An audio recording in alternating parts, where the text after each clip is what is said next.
कवि की कल्पना। कवि की कल्पना देखिए, हमारे कवि कितना अच्छा वर्णन किए हैं। गोरे तन से सरकता जाए, गोरे तन से सरकता जाए, दुपट्टे को संभाल गोरिए, नए से घर बुढ़ाल गोरिए। तो देखिए कवि इसमें कितना अच्छा वर्णन किए हैं कि गोरे तन से ही केवल दुपट्टा सरकता है। मतलब कि इनके इस बोल से ये लगता है कि मतलब काले लोगों के तन से दुपट्टा सरक ही नहीं सकता, वो एकदम फेविकोल की तरह चिपका रहेगा। तो हमारे कवि की कल्पना देखिए कितना अच्छा। और सबसे बड़ी बात देखिए कि मतलब वो जो दुपट्टा लेके चल रही हैं, उनको ये नहीं फिक्र है कि हमारा दुपट्टा सरकेगा तो हमको संभालना है, नहीं, उनको ये मालूम है कि मैं अपने तन पे दुपट्टा लेके चलूँगी तो लोग देखने वाले हमको, अगर हमारा दुपट्टा सरकेगा तो हमको लोग बताएंगे, क्योंकि उनको इतना कॉन्फिडेंस है ना।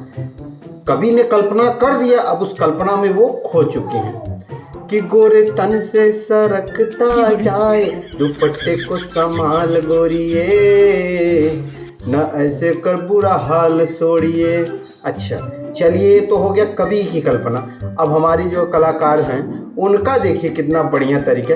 अब उनको कोई काम धंधा नहीं है, उनको कोई काम धंधा नहीं, वो मतलब इसे किसी का दुपट्टा, किसी का गजला, किसी का कुछ तो किसी कुछ, वो सरकता है तो उसको ही वो ध्यान देते हैं। अब बताइए इनकी कलाकारी को और इनके जवाब देने को तो मैं हैट्स ऑफ करता हूँ, क्योंकि वो इसमें भी देखिए कितना अच्छा जो है कवि की कल्पना को लेते हुए इन्होंने कितना अच्छा वर्णन कर दिया कि गोरे तन से सरकता जाए, दुपट्टे को संभाल गोरिए।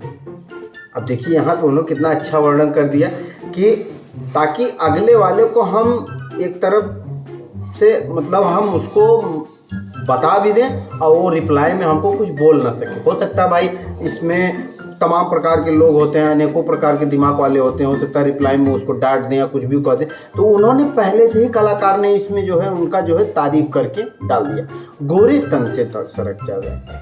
अब भाई कोई भी इंसान रहेगा, गोरा अगर बोल दिया जाए या खूबसूरत बोल दिया जाए तो उनका जो मतलब अंदर से एक्साइटमेंट वाला कीड़ा होता है वो जग जाता है।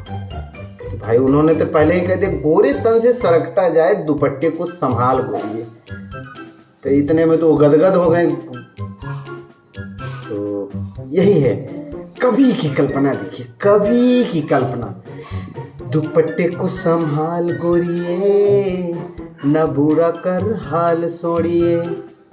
तो कवि की कल्पना, अगर ये सीरीज आप लोगों को अच्छा लगे तो आप लोग कमेंट बॉक्स में अपने गाने का वर्णन करने के लिए हमको कमेंट बॉक्स में जरूर बताएं, हम उस पर वर्णन करेंगे। चलिए ठीक है, हंसते रहिए, मुस्कुराते रहिए। उम्मीद करता हूँ वीडियो में मज़ा आया होगा। लाइक कर दीजिए, शेयर कर दीजिए, चैनल को सब्सक्राइब कर लीजिए। फिर से मिलते हैं एक नए वीडियो में, तब तक जय हिंद, वंदे मातरम।